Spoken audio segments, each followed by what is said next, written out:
And just when you think you're starting to get a handle on these characters and their intricate dynamics, Rooney throws in a twist that completely changes the game. Ah, yes. The moment when Ivan unknowingly reveals a picture of Sylvia completely unaware of the tangled connection it revealed. Okay, wait, what happens there? Well, this seemingly small act, it sends ripples through the entire network. Welcome to Witter. Who Has Time to Read? The podcast that brings deep dives for busy minds. Listen to AI hosts Jane and Dane and get ready to unpack the world's most captivating books in just a fraction of the time. Whether commuting, working out, or just squeezing in a quick break, we deliver key insights, thought-provoking themes, and takeaways you can carry into your day. Don't forget to like, subscribe, and leave a comment. Plus, use our links in the description to purchase this book. Your support helps us bring more engaging book discussions to you. Listen and follow us wherever you get your podcasts. Who has time to read?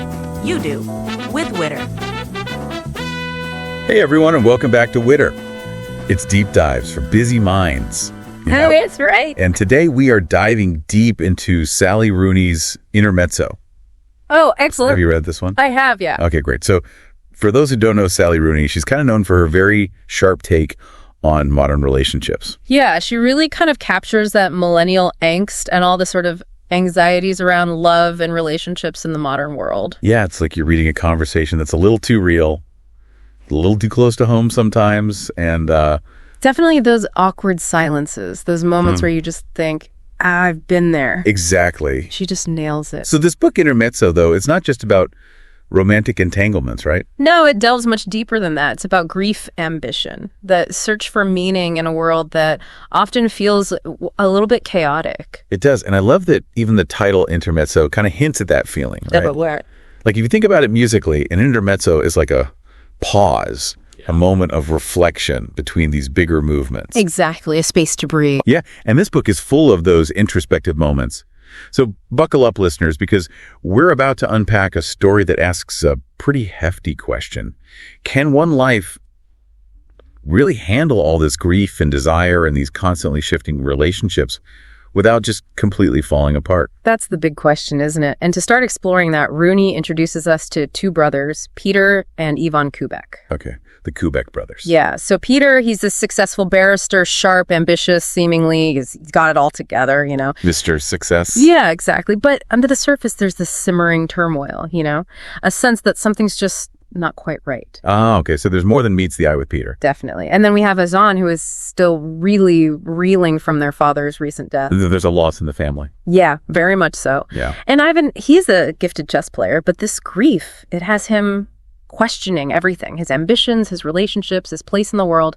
You know, it's like they represent two sides of the same coin, these brothers. I see that. Yeah, like two very different ways of dealing with loss and trying to find meaning in it all. Exactly. And what's really interesting is how their relationship as brothers, it's strained and it reflects those different coping mechanisms, you know. Okay. How so? Well, Peter, he throws himself into work, you know. He buries his grief under this veneer of success and achievement. But Ivan, he retreats inward. He struggles to reconcile his ambition with the weight of his emotions. It's like one's running away from it and the other's running towards it in a way. Yeah, you could say that. And it's not just the brothers navigating this whole emotional landscape either. Rooney weaves this whole web of relationships around them, starting with the women in their lives. Okay, so who are the women in their lives? Well, there's Sylvia, Peter's older, very intellectual ex-lover. Okay.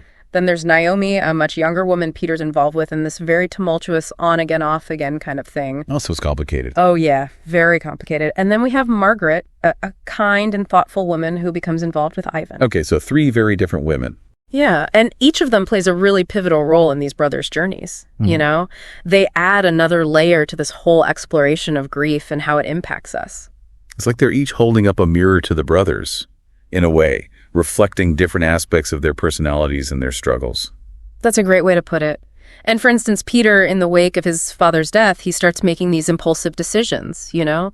Sending money to Naomi despite their rocky relationship, suddenly deciding to reconnect with Sylvia. It's like he's grasping at anything to try to fill the void. Makes you wonder, doesn't it? Is it grief driving those actions? Or is it something deeper? You know, is he seeking solace or maybe trying to recapture a sense of control in a world that's suddenly become very unpredictable? That's exactly the kind of question Rooney wants us to wrestle with. And then there's Ivan, who seeks connection and a sense of normalcy with Margaret, even as he's wrestling with his own complicated feelings about his family and his future. So many layers to unpack here. Right. And it's fascinating how Rooney doesn't shy away from weaving in these philosophical discussions, almost like these mini thought experiments sprinkled throughout the narrative. Oh, I love those parts. It's like she's inviting us, the readers, to participate in these mental exercises right alongside the characters. Exactly. And what's interesting is how these seemingly abstract philosophical discussions, they're actually deeply intertwined with the characters' lived experiences, you know? Their intellectual explorations become a way of grappling with the messy realities of their lives. Right. It's not just heady philosophy. It's connected to their emotions, their relationships, everything. Exactly. It's like Rooney is suggesting that we can't separate our thoughts from our emotions. Our intellectual pursuits are always informed by our personal journeys. Ooh, that's deep. I like that. And just when you think you're starting to get a handle on these characters and their intricate dynamics, Rooney throws in a twist that completely changes the game. Ah, yes. The moment when Ivan unknowingly reveals a picture of Sylvia, completely unaware of the tangled connection it revealed. Okay, wait, what happens there? Well, this seemingly small act, it sends ripples through the entire network of relationships. It forces everyone to confront some hard truths about their choices and desires. Okay, I am intrigued. Tell me more. Well, we'll have to delve into that more in the next part of our deep dive. All right, cliffhanger. Stay tuned. We'll be right back after a short break. That picture of Sylvia, it really becomes a catalyst, you know? Everything changes after that. Yeah, it's like all of a sudden these separate lives, they're all tangled up in a way that no one saw coming. Exactly. Like Rooney's saying, look, we think we're individuals making our own choices, but our lives are so interconnected whether we realize it or not. It's like we're all part of this giant web, and even the smallest tug can send vibrations throughout the whole thing. That's a great analogy. And it's not just those external connections that Rooney's exploring. She also delves into those internal struggles that each character is facing, like Margaret, for instance. Oh, yeah, Margaret. I was wondering when we'd get to her story. Well, her journey adds another layer to the whole thing, you know? We learn that she's dealing with the aftermath of a really difficult marriage to a man named Ricky, who, well, let's just say he wasn't exactly husband of the year material. Okay, so she's got some baggage of her own.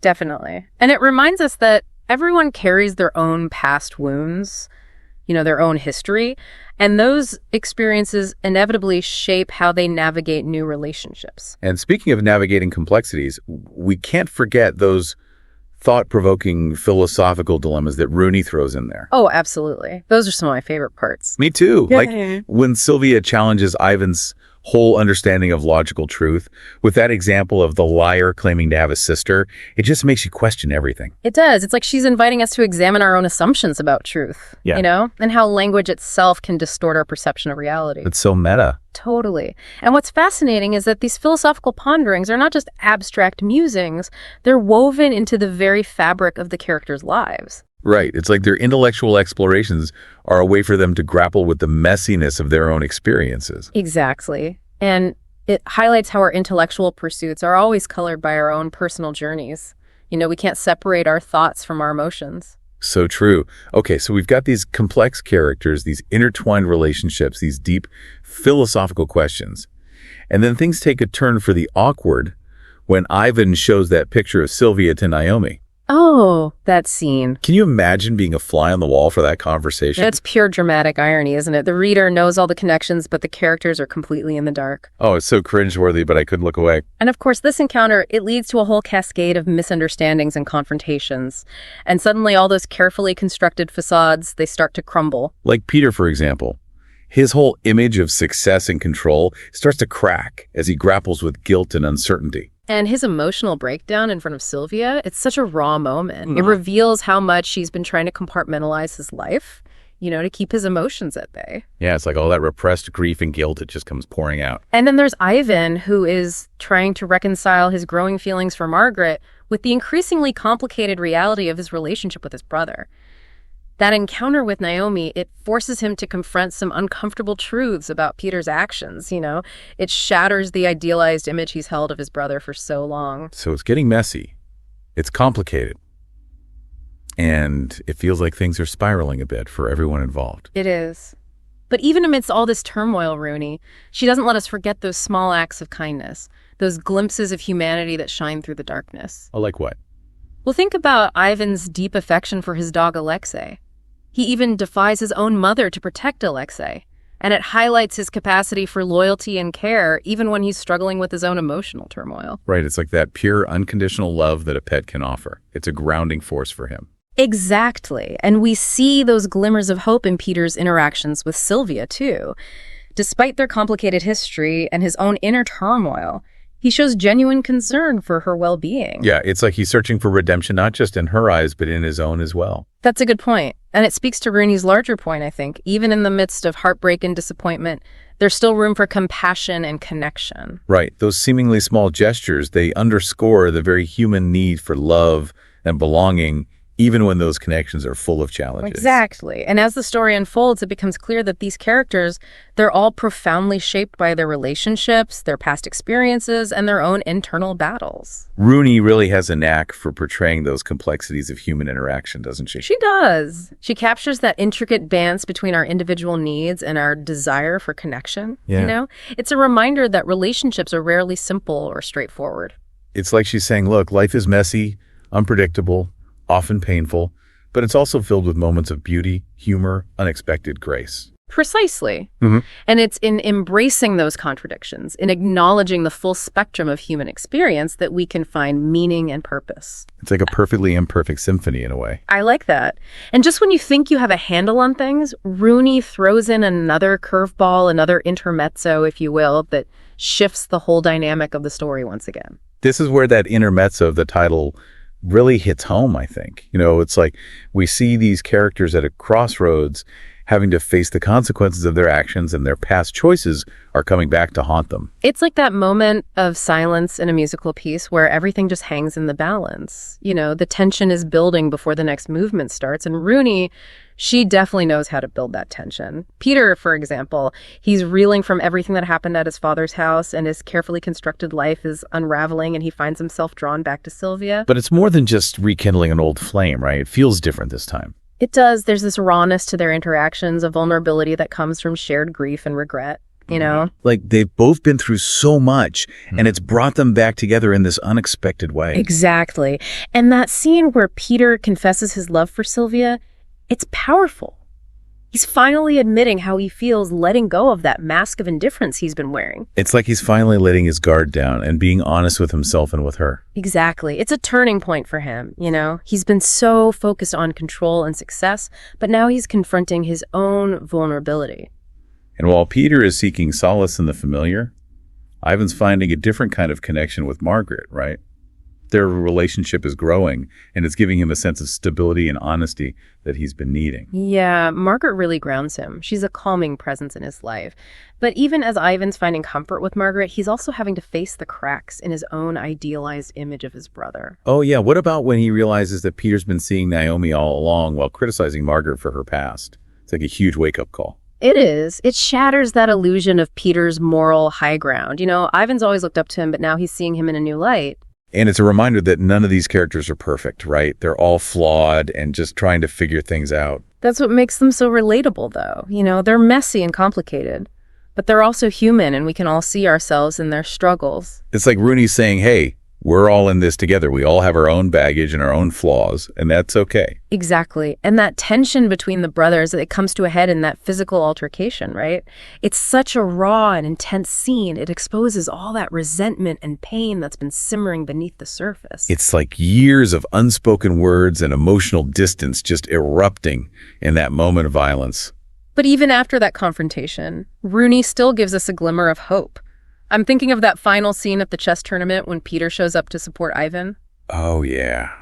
That's a powerful moment. Yeah. It's a small gesture, but it means so much. It does. It's like a silent apology from Peter, a recognition of their shared history and a hint of that brotherly love that goes beyond their conflicts. It's like Rooney saying that even the most damaged relationships can find a way to heal and understand each other. It might not be easy, but it's possible. And that's what makes Intermezzo so captivating. It's a messy, complicated, but ultimately hopeful story about human relationships, about grief, ambition, and that search for meaning in a world that can feel overwhelming. It really stays with you after you finish reading it.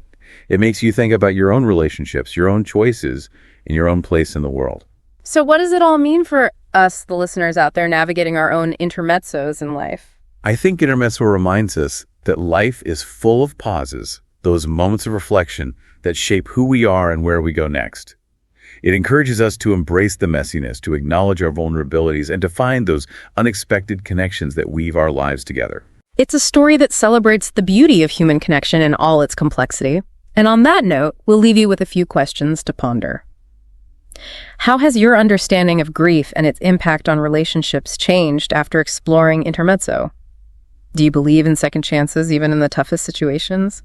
And what role does forgiveness play in navigating the complexities of human connection?